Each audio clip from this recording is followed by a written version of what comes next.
নবম শ্রেণীর শিক্ষার্থী বন্ধুরা, আজকের এই math teaching home YouTube channel online ক্লাসে তোমাদের সবাইকে জানাই আন্তরিক অভিনন্দন ও প্রীতি শুভেচ্ছা। আজকের এই অনলাইন ক্লাসে আমি তোমাদের এই গণিত বইয়ের পরিমাপে ত্রিকোণমিতি এই অভিজ্ঞতাটির একটি খুবই গুরুত্বপূর্ণ অঙ্ক নিয়ে আলোচনা করব। তাই শিক্ষার্থী বন্ধুরা, আজকের এই অনলাইন ক্লাসটি তোমরা পুরোটা অংশ জুড়ে দেখবে। শিক্ষার্থী বন্ধুরা, এখানে বলছে যে দেখাও যে tan 2 θ equal 2 tan θ divided 1 minus tan square θ।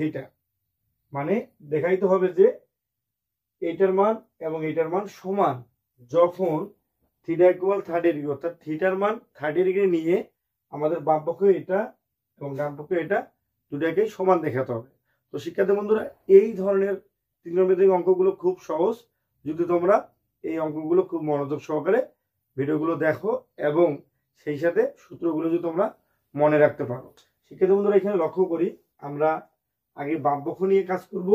এই জন্য এখানে লিখবো বাম পক্ষ ইকুয়াল tan 2 θ।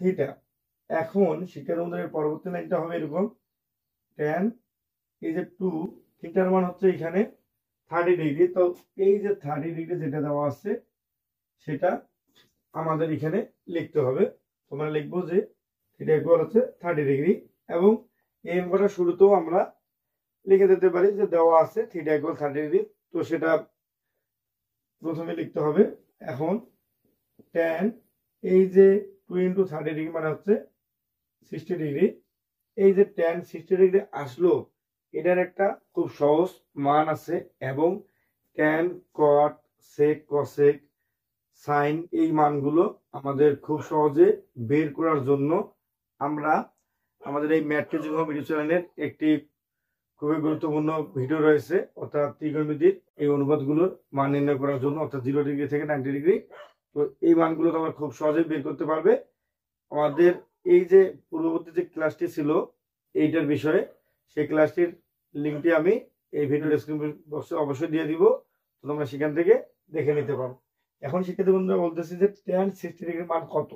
তো আমাদের tan 60 ডিগ্রির মান এটা জানতে হবে যে আমরা জানি tan 60 ডিগ্রির মান হচ্ছে শুধু √3। ঠিক আছে, এখন আমাদের এটা বাম পক্ষ ক্লিয়ার। আমাদের ডান পক্ষ যেটা আছে সেটা এখন লিখবো। ঠিক আছে বন্ধুরা, এখানে লিখি যে ডান পক্ষ equal 2 tan θ divided 1 minus tan square θ। এখন শিক্ষার্থী বন্ধুরা, এর পরবর্তী লাইনটি খুব সহজ। সেটা লেখার জন্য আমরা এখানে লিখবো যে 2 tan থিটার জায়গায় শুধু এখানে 30 ডিগ্রি লিখবো। এরপরে 1 মাইনাস এই tan স্কয়ার θ, অর্থাৎ tan স্কয়ার এখানে আমরা 30 ডিগ্রি লিখে দিতে পারি। ঠিক আছে শিক্ষার্থী বন্ধুরা, এর পরবর্তী লাইনটাতে খুব সহজভাবে এটা ক্যালকুলেশন করার জন্য আমরা 2 tan 30 ডিগ্রি এটা প্রথমে লিখবো আবার, কেননা এখানে tan স্কয়ার 30 ডিগ্রি আছে, সেটাকে আরেকটু ক্যালকুলেশন করে তোমাদের জন্য সহজ করে নেই। তো এখানে লিখবো 1 মাইনাস এই tan স্কয়ার 30 ডিগ্রি মানে হচ্ছে tan 30 ডিগ্রির উপরে আমরা স্কয়ার দিতে পারি। ঠিক আছে, এটা দিলেও মানের কোনো পরিবর্তন হবে না, অর্থাৎ tan 30 ডিগ্রির উপর পুরোটার উপরে স্কয়ার হলো। এখন শিক্ষার্থী বন্ধুরা, এইখানে আমাদের দেখতে হবে বন্ধুরা, এখানে 2 tan 30 ডিগ্রি আছে, আমাদের 30 ডিগ্রি মান জানতে হবে। আমরা জানি যে 30 ডিগ্রি মান হচ্ছে 1/√3, সেটা আমরা এখানে বসাই দিব। এরপরে এই যে নিচে আছে 1 মাইনাস tan 30 ডিগ্রির উপরে আছে স্কয়ার, তাহলে 1/√3 এর উপরে আমরা স্কয়ার দিয়ে দেব। এখন শিক্ষার্থী বন্ধুরা, এই ক্যালকুলেশনটা খুব সহজ, শুধু তোমাদের একটু বুঝতে হবে। তো আমরা এই ডান দিকে একটু এটা আরো ভালোভাবে লেখার চেষ্টা করি। 2 ইন্টু 1/√3 এটা গুলো আমাদের এরকম হবে, 2 আর 1 গুণ করে উপরে হবে 2 আর নিচে থাকলো √3, আর এটা হচ্ছে 1ই বসবে মাইনাস 1/√3 এর উপর স্কয়ার, 1 এর উপর স্কয়ার হবে 1, তো 1 এর উপর স্কয়ার হলে 1 হয়, আর √3 এর উপর স্কয়ার করলে √ স্কয়ার কাটা যাবে, শুধু হবে 3।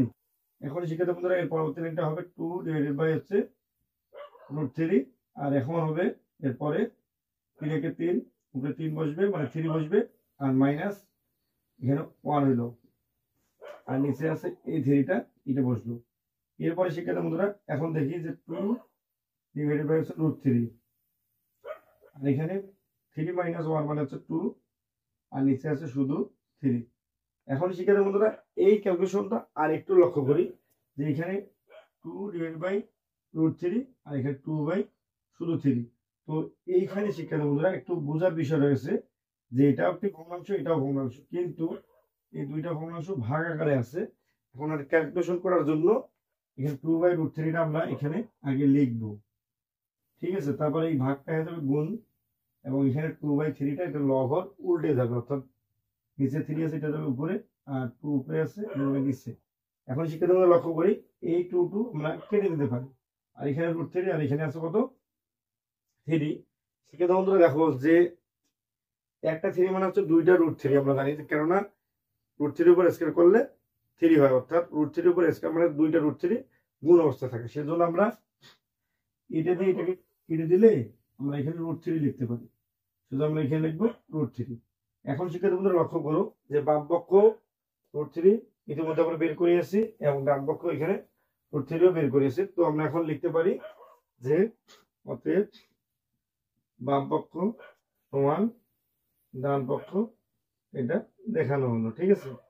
তো শিক্ষার্থী বন্ধুরা আশা করছি এই ধরনের ক্যালকুলেশনের ম্যাথ গুলো তোমরা খুব সহজে করতে পারবে, কেননা যেগুলোতে থিটার মান দেওয়া থাকবে এবং তোমাদের বাম পক্ষ ডান পক্ষ মিলাতে হবে। তো শিক্ষার্থী বন্ধুরা আশা করছি এই ম্যাথটি তোমরা খুব সহজে বুঝতে পারছো, এবং এই ধরনের যতগুলো একই ধরনের অঙ্কগুলো রয়েছে সেগুলো তোমরা খুব সহজে বুঝতে পারবে যদি তোমরা আজকের এই ক্লাসটি খুবই মনোযোগ সহকারে দেখো। শিক্ষার্থী বন্ধুরা আজকের এই অনলাইন ক্লাসটি এই পর্যন্তই, দেখা হচ্ছে তোমাদের সাথে আগামী ক্লাসে। ততক্ষণ পর্যন্ত তোমরা সবাই সুস্থ থাকো, ভালো থাকো।